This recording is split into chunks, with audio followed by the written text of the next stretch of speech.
High guys, hello welcome back to my channel. నేను మీ తెలుగు మెలాహరిని. ఎలా ఉన్నారు? అందరూ బాగున్నారా? నేను కూడా చాలా బాగున్నాను. ఏంటి అని చూస్తున్నారా? What I eat in a day అని చెప్పేసి మీతో షేర్ చేసుకుంటున్నా.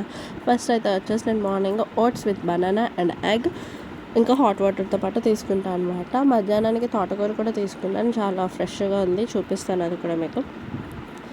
అండ్ మీరు ఓట్స్తో పాటు బనానానే కాదు, ఇంకా మీకు కావాల్సిన డ్రై ఫ్రూట్స్ ఏమన్నా ఉన్నా సరే తీసుకోవచ్చు మీకు నచ్చితే. అండ్ నేను టిఫిన్ చేసిన తర్వాత కొంచెంసేపు తర్వాత mango and ice Apple use చేసి జ్యూస్ చేశాను. అందులో కొన్ని mango pieces and ice Apple pieces కూడా వేసా. అండ్ ఈ సమ్మర్ కదా అని చెప్పేసి చియా సీడ్స్ అయితే వేసాను అనమాట.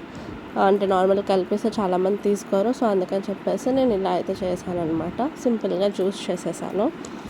సింపుల్గా ఇలా జ్యూస్ చేసుకుని తాగేసా. సమ్మర్లో చాలా మంచిది అనమాట. అండ్ నా లంచ్కి వచ్చేసి నేనైతే ఎగ్ అండ్ ఎండు నెత్తళ్ళు కర్రీకి చేసుకున్నా, 2 చపాతీస్ చేసుకున్నాను. అండ్ అలాగే తోటకూర చూపించాను కదా, అదేమో ఫ్రై చేశాను, కప్ ఆఫ్ రైస్. ఇది నా లంచ్ అనమాట. అండ్ ఈవినింగ్ అలా బయటకు వెళ్ళేసరికి బ్యారెక్స్ దగ్గర నా ఫేవరెట్ పానీపూరి షాప్ కూడా ఉంది. అక్కడ వెళ్ళి పానీపూరి ఒక ప్లేట్ తీసుకున్నాను, అది తినేసాను. ఇంటికి వచ్చా. మళ్ళీ ఇంకా డిన్నర్కి అయితే నేను సింపుల్గా మ్యాగీ చేసుకున్నా. మ్యాగీ తినేసి ఇంకా డిజర్ట్కి ఏమో ఒక బ్రౌనీ తిన్నాను. And this is my what I eat in a day అనమాట. మీరు ఫస్ట్ టైం నా ఛానల్ చూస్తే ప్లీజ్ లైక్ చేయండి, షేర్ చేయండి, సబ్స్క్రైబ్ చేసుకోండి. అండ్ మీరు ఏమేమి తీసుకున్నారో కామెంట్ సెక్షన్లో కూడా చెప్పండి. Thank you.